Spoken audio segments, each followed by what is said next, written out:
tema que nós preparamos para hoje à tarde é preparando as novas gerações para os eventos finais.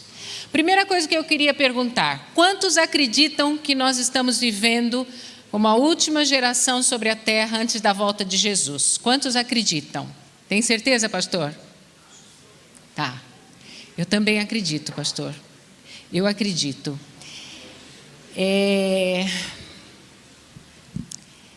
Agora eu vou passar um texto, 2 slides. Eu quero ver quantos acreditam nesse texto que Ellen White escreveu. Como as crianças cantavam hosanas no pátio do templo e bendito que vem em nome do Senhor, assim nesses últimos dias, vocês disseram que nós estamos nos últimos dias, a maioria disse, as vozes das crianças se erguerão para dar a última verdade de advertência ao mundo que agoniza. Quantos acreditam que as crianças vão dar a última mensagem? Então é baseado nisso que nós vamos conversar hoje à tarde. Olha o que ela diz: quando os seres celestes virem que os homens não têm permissão para apresentar a verdade, o Espírito de Deus virá sobre as crianças e elas farão, na proclamação da verdade, qual verdade? Qual verdade? A verdade presente, o tema de hoje à tarde. Um trabalho que os obreiros mais idosos não podem fazer, pois seus passos serão entravados. Então, o pano de fundo para a nossa conversa hoje à tarde é esse. As crianças darão a última, o Espírito Santo virá sobre as crianças.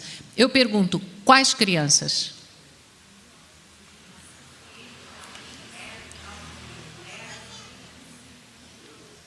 Quais crianças? Mas o cenário que nós temos hoje é esse.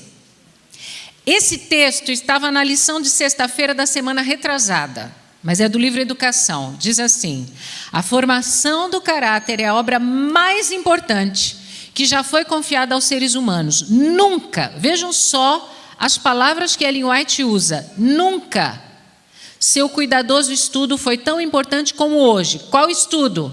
Formação do caráter dos seres humanos. Jamais, olha, nunca, jamais, isso é advérbio nunca, jamais, advérbio de negação, é isso?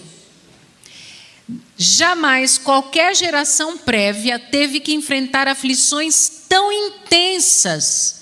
Nunca antes jovens foram defrontados por perigos tão grandes quanto hoje. Esse é o cenário. Então, nós temos uma tarefa que vai ser confiada para as crianças, para essa nova geração, porém, Ellen White descreveu que nunca, isso ela escreveu no começo do século XX, nunca foi tão complicado. E é nesse cenário complicado que nós temos que entender, compreender como que nós devemos agir com sabedoria para preparar essa geração que vai dar essa última mensagem de advertência ao mundo. Quando nós, os mais velhos, não pudermos mais sair. Nós estamos trabalhando e preparando essas crianças para isso. Eu falei hoje de manhã que saiu uma reportagem, está no site da Divisão Interamericana. É essa reportagem aqui que saiu, que foi publicada na Review, e depois foi divulgada no site da Divisão Interamericana. Aqui no cantinho está o site, né? Por que se vão? Quem se vai? O sincero clamor dos pais adventistas. Então, o cenário que nós estamos vivendo não combina muito com aquela revelação profética de que as crianças vão pregar a última mensagem de advertência. Porque o cenário está complicado. E olhem só o que essa reportagem diz. Eu traduzi o parágrafo que eu projetei em espanhol. Diz assim: a Igreja Adventista do Sétimo Dia está perdendo seus jovens. Esta é uma realidade praticamente em todas as partes.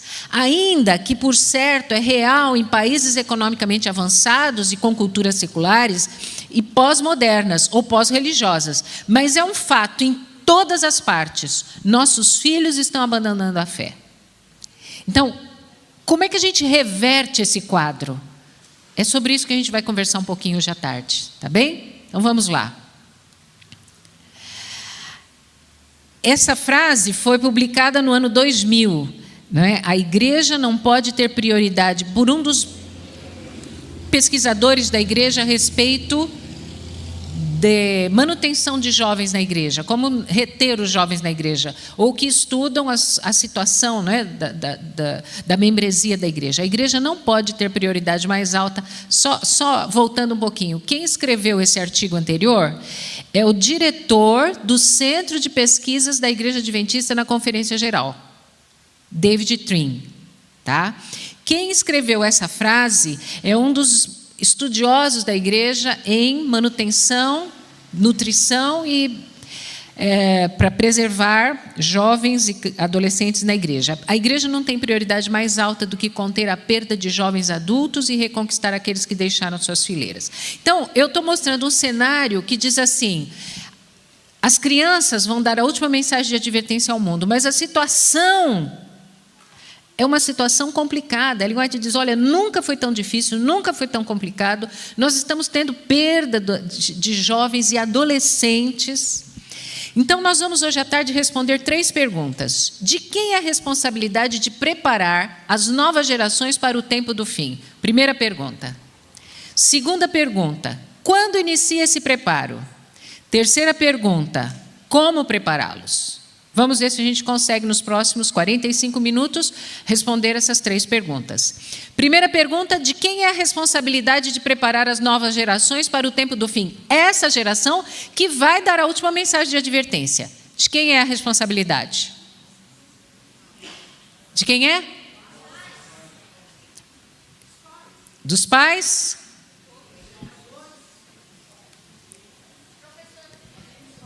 Então, é uma responsabilidade compartilhada, sim. Família, escola, igreja. Contudo, hoje de manhã nós conversamos um pouquinho sobre isso. Contudo, nós vamos perceber que em cada fase da vida, uma dessas instituições tem preeminência. Então, para cada fase da vida, uma dessas vai ter um pouco mais de preeminência do que a outra, tá? Vamos ver isso rapidamente. O locus de autoridade muda conforme a idade.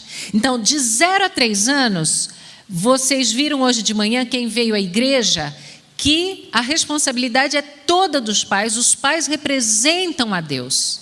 De 0 a 3 anos, não adianta você colocar a criança numa escola e achar que aquela professora que cuida dela vai causar impacto e influência sobre a mente dela, porque ela ainda está totalmente voltada para o locus de autoridade, que é dos adultos que cuidam. Quando eu falo adultos que cuidam, e a gente espera que sejam os pais, e quando eu digo para a igreja assim, olha, quando você coloca o seu filho com 5 meses numa creche, o adulto que cuida da criança por mais tempo, que troca a fralda, que dá mamar, é quem representa a Deus para aquela criança. Então, você acha que uma cuidadora de creche é capaz de representar a Deus devidamente para aquela criança? Então, o adulto que cuida é quem tem o locus de autoridade. O adulto que supre as necessidades. Quando a gente fala assim, como é que um adulto ensina para uma criança amor, obediência, confiança? Para um bebê, pelos cuidados básicos, pela rotina. Como é que eu ensino obediência? Pela rotina. Se eu sou uma mãe que não dou banho no horário certo, um dia eu dou banho no horário, outro dia eu dou banho no outro horário, um dia eu faço de um jeito, outro dia... Eu já estou ensinando não regras, não obediência. Então, o adulto que cuida da criança nos primeiros meses de vida e que representa a Deus e que dá essa base, eu já vou falar um pouquinho mais sobre isso, né? Até os 5 anos de idade, continua o locus de autoridade o pai, a mãe. Então, quando a gente recebe criança de 4 anos na escola adventista, você vai ver 2 menininhos do jardim conversando, um vira para o outro e fala assim, o meu pai é mais forte que o seu. O meu pai tem um carro maior que o seu. Por quê? Porque o herói, o locus de autoridade ainda está na família. A partir dos 7, 6 anos, mais especificamente, transfere-se para quem? Onde vai o locus de autoridade? para quem passa autoridade a partir dos 6 anos, quem passa a ser o herói? A menina chega em casa e fala assim: não, mãe, não é assim, a minha professora ensinou que é diferente. E daí ela vê a professora usando joias e chega em casa e fala: mãe, eu também quero usar. O locus de autoridade deixa de ser o pai e a mãe, passa a ser professores. Por isso que quando a gente fala é uma responsabilidade compartilhada, sim, porque exatamente no desenvolvimento da maturidade da criança vai mudando o locus de autoridade. Tá? E por volta dos 11 anos, para onde que vai o locus de autoridade? Para onde que vai o locus de autoridade? Para quem o grupo de amigos diz: aquele lá vale a pena a gente imitar. Aquele lá vale a pena a gente seguir. Eles possuem heróis? Possuem. Possuem referências? Possuem. Mas depende de quem o grupo diz. E aí entra a figura da liderança da igreja de uma forma excepcional. Então vejam que Deus, na sua sabedoria, estabeleceu um sistema educacional para ser o locus de autoridade quando a criança entra na escola. E a igreja tem um papel fundamental quando o papel da família enfraquece, porque é natural a figura do pai e da mãe enfraquecer na adolescência. Eles questionam a autoridade dos pais, e questionam a autoridade dos pais por questões de desenvolvimento psicológico, de amadurecimento, não é? Os hormônios trabalhando na corrente sanguínea fazem com que o pensamento hipotético se desenvolva. E o desenvolvimento do pensamento hipotético faz com que eles questionem a autoridade. Contudo, eles precisam de heróis e cultuam heróis. E seria muito bom que esses heróis fossem encontrados dentro da liderança da igreja. E a gente vai também falar um pouquinho sobre isso. Então, a primeira pergunta foi respondida. De quem é a responsabilidade de preparar? Dos 3. Segunda pergunta: quando se inicia esse preparo? Hoje de manhã eu já falei um pouquinho sobre isso. E Fowler é o teórico, já falecido, teólogo e teórico norte-americano que estudou o desenvolvimento da fé. E ele fala no livro dele exatamente isso. Imagine essa cena. É madrugada. E o bebê de 3 meses começa a choramingar no quarto. A fralda está molhada e aquilo começa a incomodá-lo e o bebê começa a chorar mais alto e a mãe de bebê de 3 meses dorme com um olho aberto e um olho fechado, né? Ela ouve, já prepara-se, já levanta, já olha que horas são, já percebe que é o horário comum dele chorar mesmo, dela dar a mamada, e ela vai pé ante pé, não acende a luz do quarto, acende um abajur, chega perto do bebê, já fala: pronto, pronto, pronto, não precisa mais chorar. Mamãe chegou, mamãe está aqui.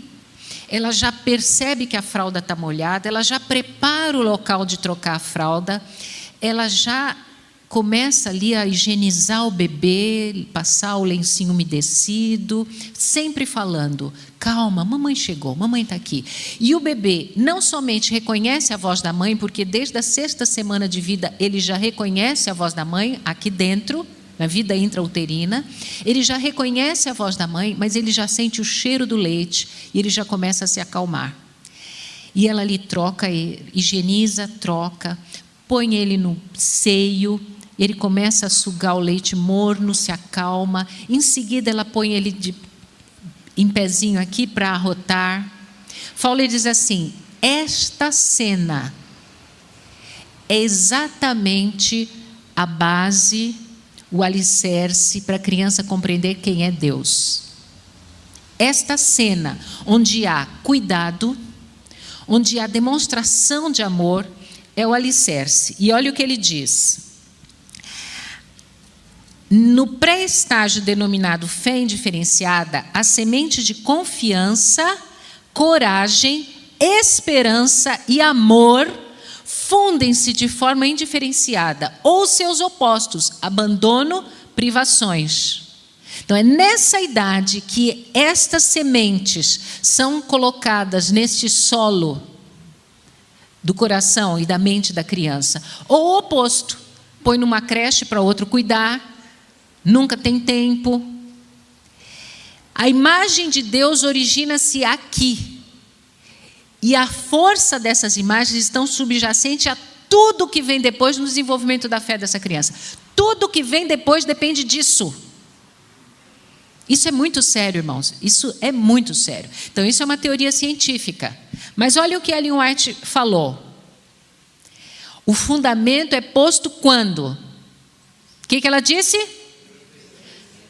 Nos primeiros 3 anos. As mães devem compreender a importância deste período.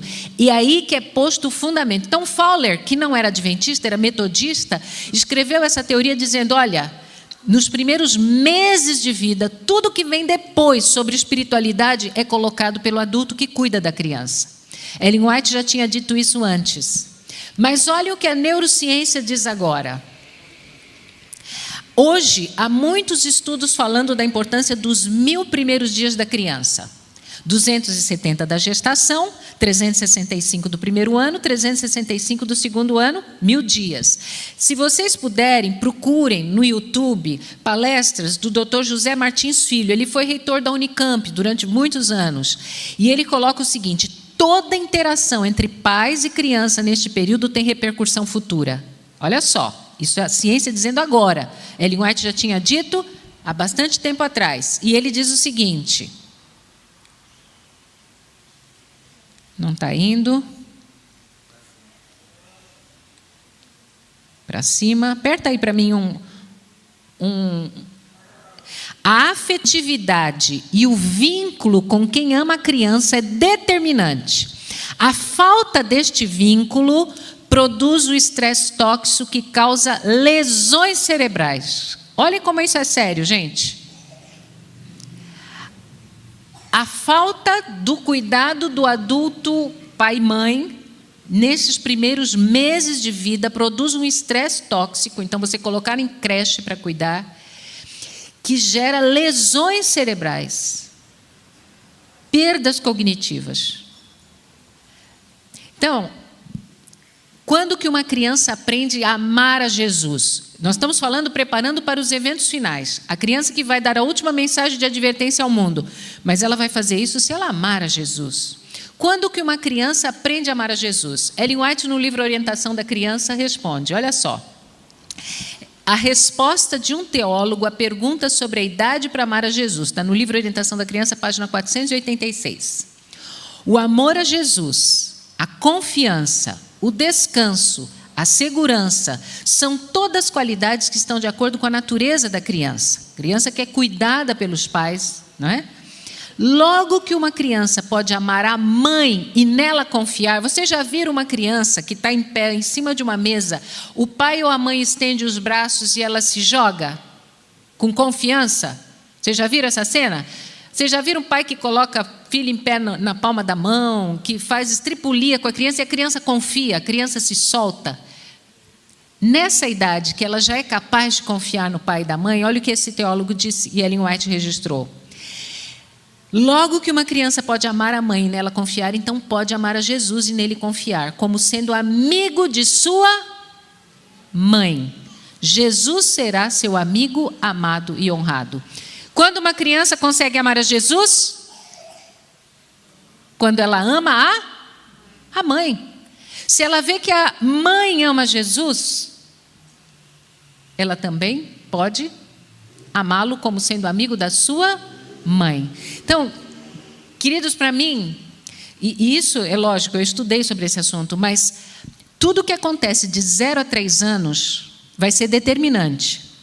E é na adolescência que vem à tona se lá de 0 a 3 anos a criança não teve uma compreensão correta de Deus pelos adultos que não o representaram da forma adequada. Tem conserto para isso? Tem conserto para isso. Mas vamos avançar. E o que eu queria reforçar para vocês, dentro dessa visão, dessa teoria que eu estudei, que me encanta, gente, porque quando eu estudei isso foi em 1995. Eu fui a primeira brasileira a ter acesso a essa teoria aqui no Brasil. Eu comprei direto do Dr. Fowler. Mas eu não tinha maturidade em 1995 para entender a extensão disso.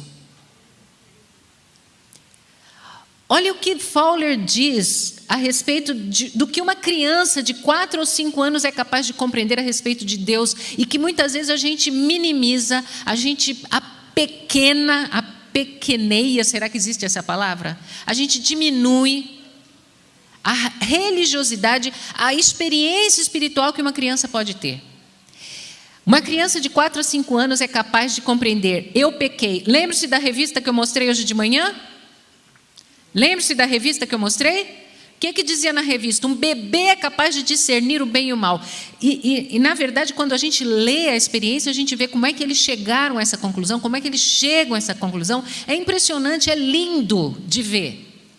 Se um bebê é capaz de discernir entre o bem e o mal, uma criança de 4, 5 anos é capaz de reconhecer: eu pequei, Deus me ama, Cristo morreu por mim, eu o aceito, eu estou salvo em Jesus. E às vezes a gente fica pensando que são pequenos demais para entender, para tomar decisões. Vamos avançar? E aí, dos 6 aos 10 anos, para onde que foi o locus de autoridade? Para os professores, não é? E o que acontece nessa fase? Por ser capaz de lerem, tudo isso a gente está vendo, gente, com pano de fundo, de preparar essa geração para dar a última mensagem de advertência ao mundo, que é o texto que nós lemos no início. Se eles já são capazes de ler por volta dos 7 anos, 8 anos, eles já devem desenvolver sua vida devocional particular. Aquele estudo que eu apresentei agora de pouco, aquele artigo, né, o corpo do artigo, um artigo longo, fala da importância do culto diário. Mas mais do que o culto diário em família, é de incentivar a criança que já sabe ler a desenvolver o seu devocional, o seu momento devocional individual. Que idade que a gente começa a desenvolver esse hábito? 7 anos, 8 anos. Porém, se eles veem os seus pais tendo o seu momento individual de culto, fica muito, muito, muito mais coerente e muito, muito, muito mais fácil. Não adianta eu pedir se ele nunca me viu tendo momentos de leitura da Bíblia individual. Então, nessa faixa etária, eles adquirem o pensamento operacional concreto. Eles saem do egocentrismo, que é natural até os 5 anos, e agora eles passam a se preocupar com o outro. E ao se preocuparem com o outro, eles sentem o desejo de falar de Jesus. E quando a gente vê como Deus é perfeito, né? O Criador é perfeito. Vejam só, eles passam a compreender noções de tempo e espaço. O amadurecimento da criança permite que ela tenha noção de tempo e espaço. Por terem noção de tempo e espaço, eles também adquirem a capacidade de narrar a própria experiência. E por serem capazes de narrar a própria experiência, também são capazes de falar para os outros o que Jesus tem feito por eles. Então, nessa idade, eles saem. Se você pega uma criança de 4 anos e coloca 5 crianças de 4 anos aqui e dá um monte de brinquedo para eles, eles não brincam coletivamente, eles brincam individualmente. Estão sentados em roda, mas eles não interagem, porque o natural é o egocentrismo. Então, você dá blocos, você dá brinquedinho, cada um está brincando com o seu. 8 anos, 9 anos, ele olha para o outro e passa a se preocupar com o outro. É nessa fase que nós deveríamos desenvolver o senso de missão. Como que a gente desenvolve o senso de missão numa criança de 7, 8, 9 anos? Como? Como?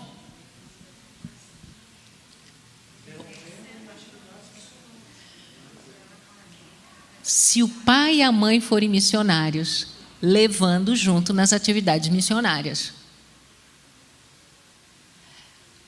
Ou se a professora, o professor da classe do Ministério da Criança tiver uma influência significativa sobre eles e os envolver em ações missionárias.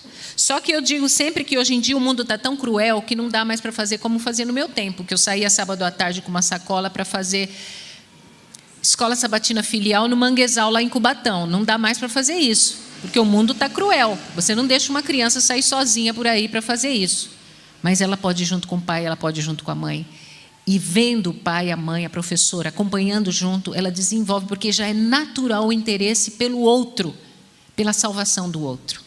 Então, vejam que tem a idade certa para a gente envolver, para a gente promover esse interesse pela ação missionária. É capaz de compreender temas complexos como profecias bíblicas e eventos finais. Então, gente, qual é a idade para a gente conseguir preparar essa criança para dar a última mensagem de advertência ao mundo? Começou lá no 0 ano. Mas agora eu dou as ferramentas. É nessa idade que eu dou as ferramentas. Quem dá essas ferramentas? Quem dá essas ferramentas? Nós falamos de 3 instituições: família, escola e igreja.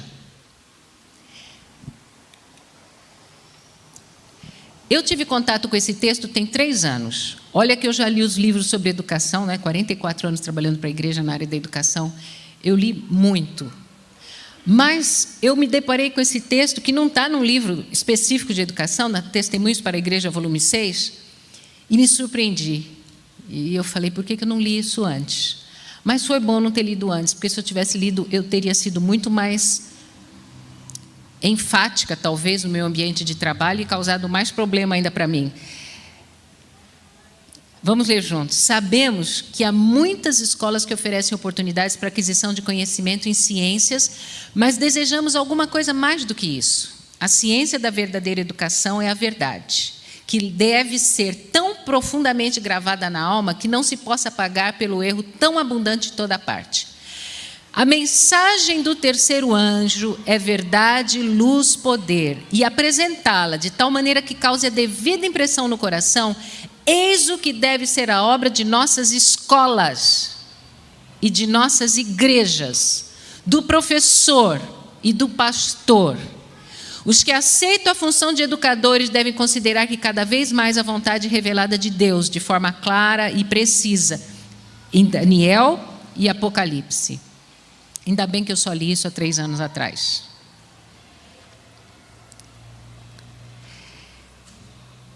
E o texto continua dizendo assim: enquanto a gente está indo com a marola, com a correnteza, Satanás está tranquilo.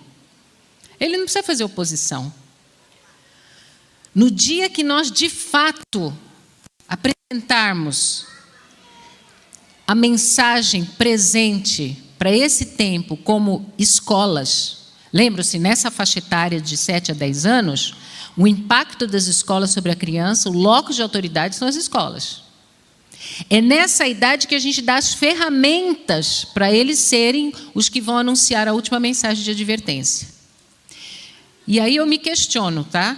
Eu tomo a liberdade porque eu já saí mesmo, já me aposentei mesmo. As nossas escolas estão causando as devidas impressões no coração das crianças com a mensagem do terceiro anjo? Não precisa responder, tá? Por quê? Essa mensagem não é uma mensagem simpática. É uma mensagem de adoração, é uma mensagem de obediência aos mandamentos, mas também é uma mensagem de juízo. Eu estou falando da terceira porque é a que foi apresentada por Ellen White como sendo o trabalho das escolas, o trabalho dos professores, o trabalho das igrejas, o trabalho dos pastores, apresentar a terceira mensagem. Não é uma mensagem simpática e a gente não quer nadar contra a correnteza. A gente quer ir com a correnteza, agradar o cliente. Só que a necessidade do cliente, entre aspas, é a salvação. E apresentar o juízo é a forma do pecador sentir necessidade da graça. Eu não sinto necessidade da graça se eu não tenho consciência do juízo. A terceira mensagem angélica, grande verdade para os nossos dias, deve ser ensinada em todas as nossas instituições. Então, eu quero já caminhar para o final, apresentando para vocês. Então, nós começamos falando, as crianças vão dar a última mensagem de advertência ao mundo, né? O cenário não é fácil, nós estamos vivendo em tempos difíceis. A igreja está numa crise de perdas, isso a gente até teve a oportunidade de conversar naquela vigília que o pastor Michelson estava, que eu fiz um estudo das últimas, vou apresentar aqui rapidinho, mas esse estudo que eu fiz é de fatores que são protetivos para manter os adolescentes na igreja. Última parte, última instituição, igreja. Como que a igreja contribui? Família contribui até certa idade, escola entra na idade seguinte, igreja entra agora. Como que a igreja, ou quais os fatores? Essa pesquisa foi feita junto a desbravadores, tá? Por isso que eu coloquei aí na tela desbravadores. 8 fatores que podem ajudar a prever quais tipos de adolescentes têm maior probabilidade de permanecer na igreja quando se tornarem independentes. Bom, chega a adolescência, eles cultuam heróis, eles criticam a autoridade, eles vão olhar para a igreja e vão ver que a igreja não é aquilo que é dito daqui do púlpito, muitas vezes. E aí entra a questão da coerência entre o que a gente fala e o que a gente faz. Parabéns para a iniciativa desta igreja de levar o pregador para conversar com a classe dos adolescentes. Parabéns. Por quê? Porque o adolescente precisa ver que aquilo que é falado aqui é vivido ali. Na porta, do lado de fora, eles são aceitos, eles são amados, eles são ouvidos.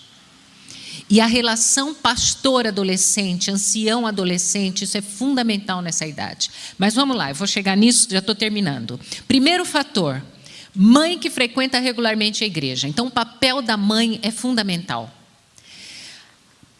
Maior chance de um garoto, de uma garota permanecer na igreja é se a mãe é uma pessoa frequente à igreja. Lembre-se, vamos fazer o link com aquele pensamento do livro Orientação da Criança. Se a mãe ama Jesus, a chance da criança amar a Jesus.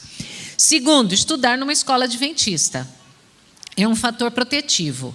Mas aí eu faço um link com o que eu falei antes. Desde que a escola adventista cumpra o papel de dar a verdade presente, de anunciar a verdade presente, de fazer a diferença e não ser igual a todas as outras. Terceiro, o pai frequenta a igreja regularmente. Então, pais não se sintam diminuídos, mas o fato é que vocês são importantes, né? Os homens são importantes, mas a mãe veio na frente. Quarto fator, participa regularmente do culto em família. Então, a importância do culto em família, que nós falamos hoje cedo, que se evidencia. Considera padrões e regras adventistas razoáveis. Compreende as regras, compreende. Hoje em dia tem pouca gente que fala com clareza sobre esses assuntos, sobre regras, princípios que estão por trás das regras. Isso é muito importante que os adolescentes e jovens entendam com clareza. O assim diz o Senhor. Sexto item, o que está escrito ali? Proximidade com seu pastor. Amizades com colegas cristãos. E ter mentores na igreja.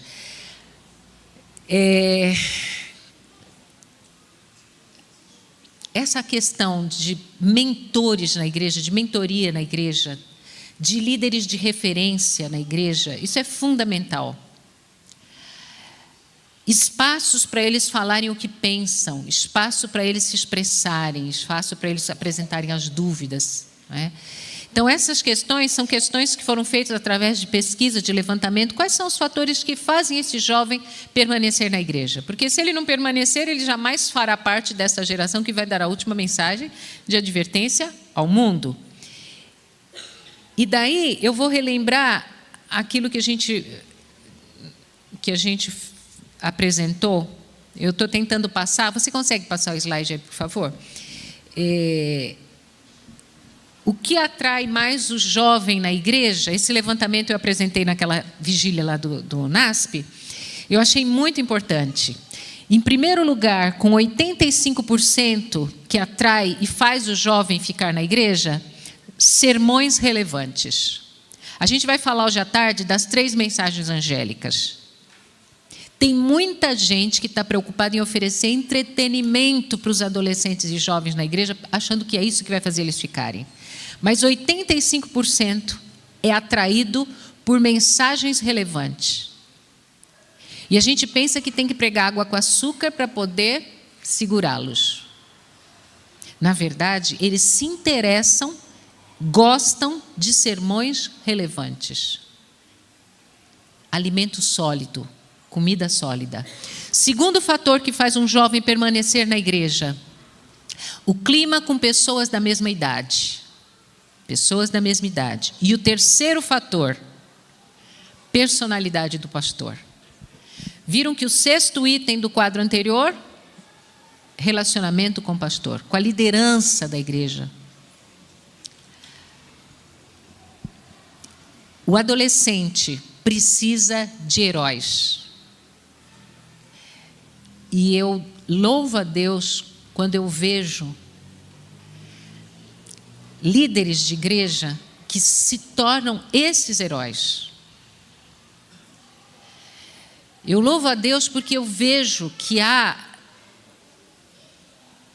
pessoas, muitas vezes até incultas, assim, iletradas, irmãos simples, mas que têm cuidado com os adolescentes, que têm um contato com os adolescentes. Obrigada. Que fazem a diferença, que se aproximam desses adolescentes, não para... Esses dias um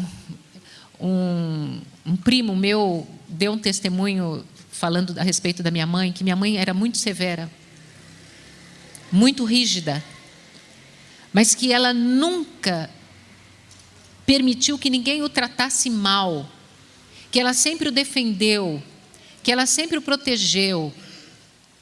E eu fiquei pensando, de fato, a mamãe tinha uma capacidade de atrair, mesmo sendo muito firme, ela trazia os jovens da igreja para casa. E eu fico me lembrando de como foi importante na minha formação como adolescente, algumas referências de dentro da igreja. Eu decidi ser professora por causa da minha professora do juvenis.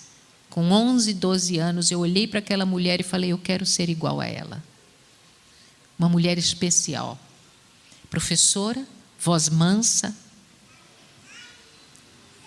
E eu dizia, eu quero ser igual a essa mulher. Eu não sabia o que ela era.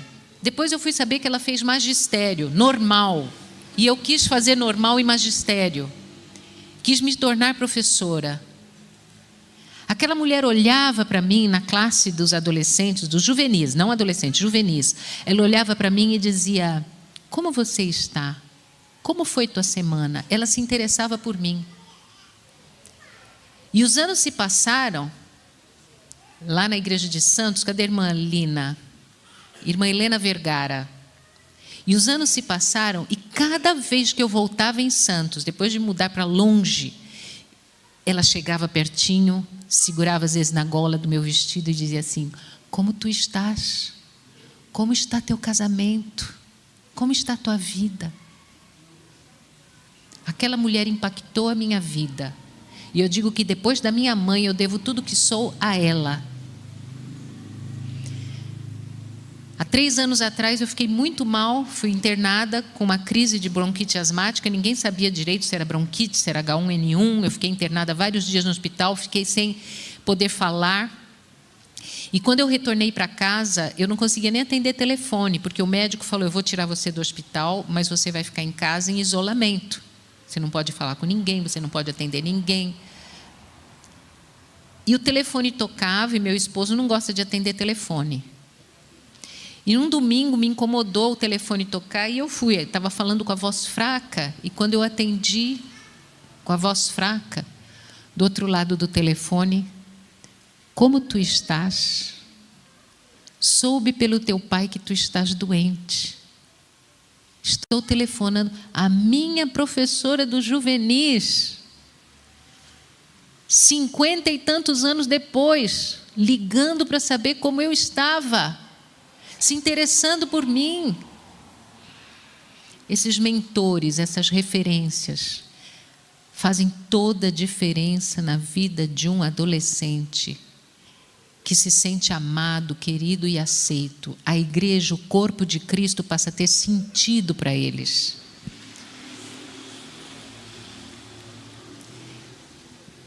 Ellen White diz assim: enquanto navegamos com a corrente, deixa eu pegar aqui meus apontamentos. Enquanto navegamos com a corrente do mundo, não necessitamos de velas nem de remos.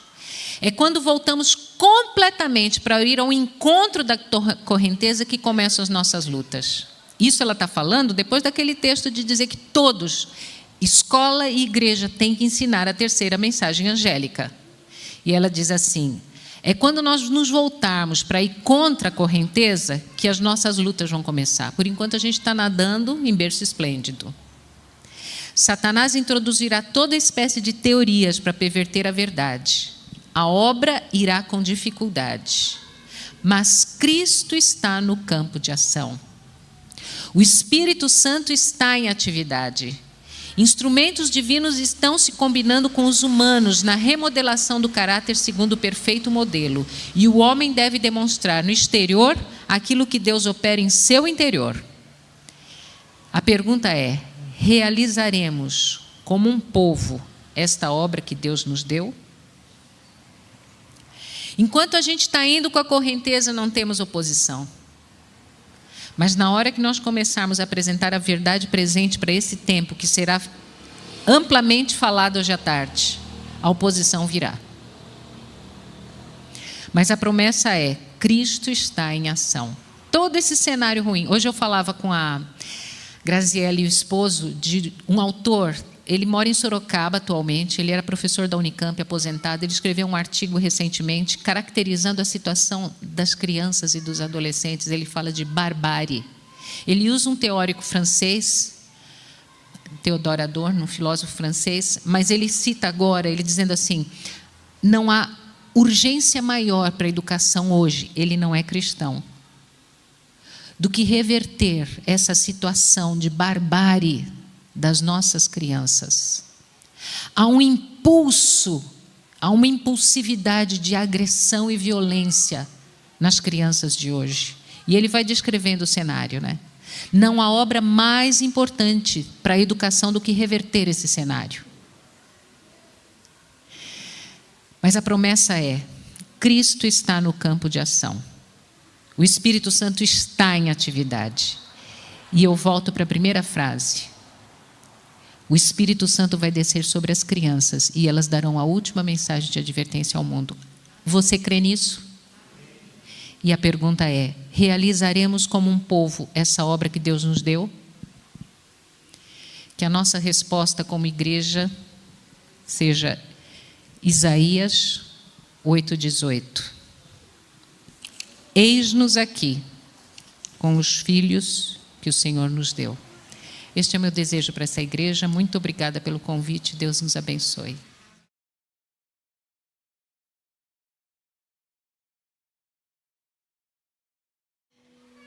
Me coube a responsabilidade de fazer uma oração com os irmãos pelas novas gerações.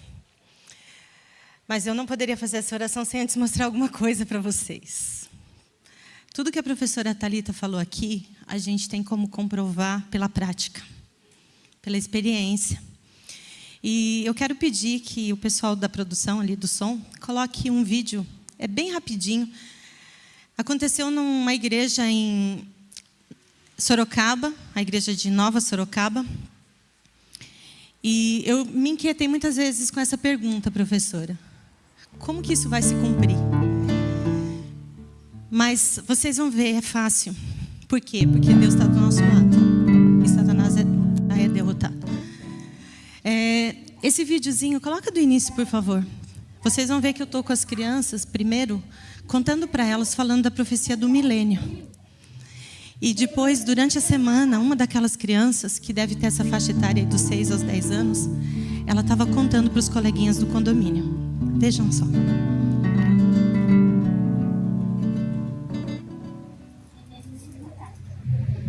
Daí a gente vai descer pra cá e é 1.000 ossos. Na verdade, são 1.000. Daí, mas só que na Terra não vai estar. Assim, embora, você vai ficar 1.000 anos. Aí vai ficar 1.000 anos. O céu dele vai descer. Porque, não, só deixa eu falar. Porque, assim, aí todo mundo vai estar no céu que foi bom. E todas as pessoas que foram mal vai ficar aqui. Daí o diabo vai ficar aqui na Terra. Que vai ter uma coisa muito ruim.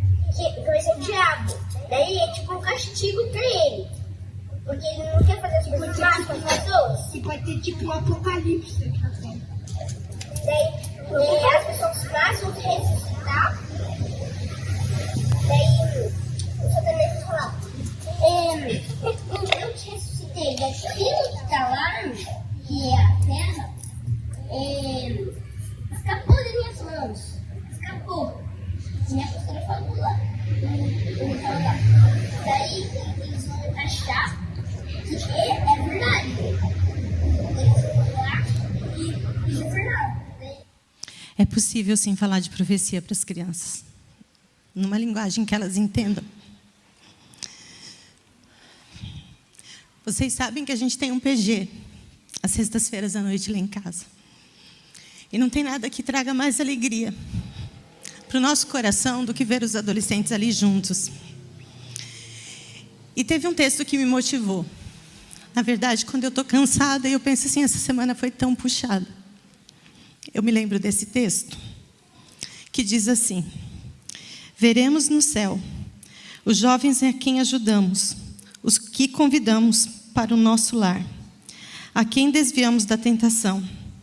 Veremos seus rostos refletindo o brilho da glória de Deus. É dentro da nossa casa. É se preocupando realmente com eles. E hoje, uma das nossas adolescentes recebeu uma mensagem muito especial. Ela já teve ali o nome dos colegas dela no gesso. Ontem a Juliane, ao descer do carro para ir para o PG, ela acabou torcendo o pé. E em vez de ir para o PG, ela teve que ir para o hospital. E hoje ela está aqui. E os colegas já assinaram ali o gesso dela. Mas ela recebeu uma mensagem muito especial de alguém com quem ela certamente se identificou, porque passou por essa situação quando era apenas um adolescente. E eu vou pedir licença para ela para contar de quem foi essa mensagem que ela recebeu. Foi do pastor Stanley Arco, que é o presidente da divisão sul-americana. Porque quando ele esteve aqui, foi a nossa classe, ele contou o que aconteceu com ele quando ele era um adolescente e da botinha branca que ele usou.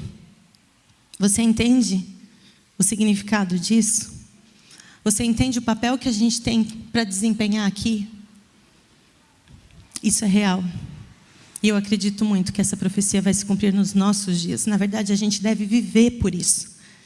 Por isso eu quero te convidar agora para você se ajoelhar, porque nós vamos orar pelas novas gerações.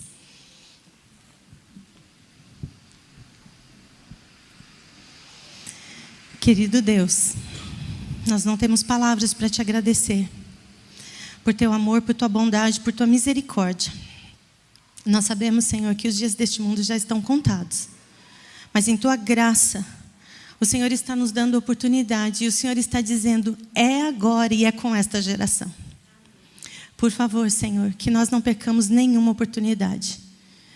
Que nós possamos estar atentos e que nós não tenhamos medo, Senhor, de dizer às crianças, aos adolescentes, aos jovens, podem sim copiar o meu exemplo, porque eu estou copiando o exemplo de Cristo. Que essa seja uma realidade, Senhor, para cada vida aqui. Que isso não seja uma pretensão, mas que isso seja um entendimento da responsabilidade que nós temos.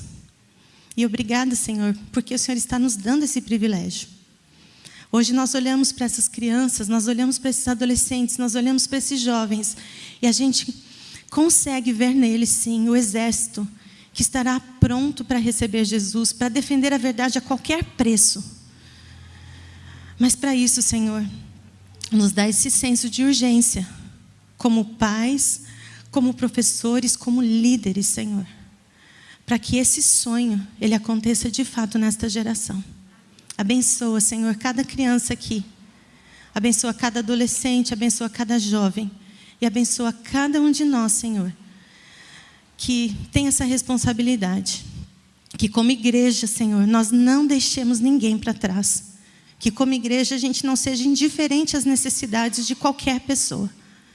Mas que nós possamos, Senhor, estar com o coração tão ligado ao Teu, que a gente possa perceber, sim, atender e ser para essas pessoas Teu Filho aqui na terra. Continua, Senhor, abençoando esta programação. E que cada palavra dita aqui faça diferença em nossa vida. Nós oramos em nome de Jesus. Amém.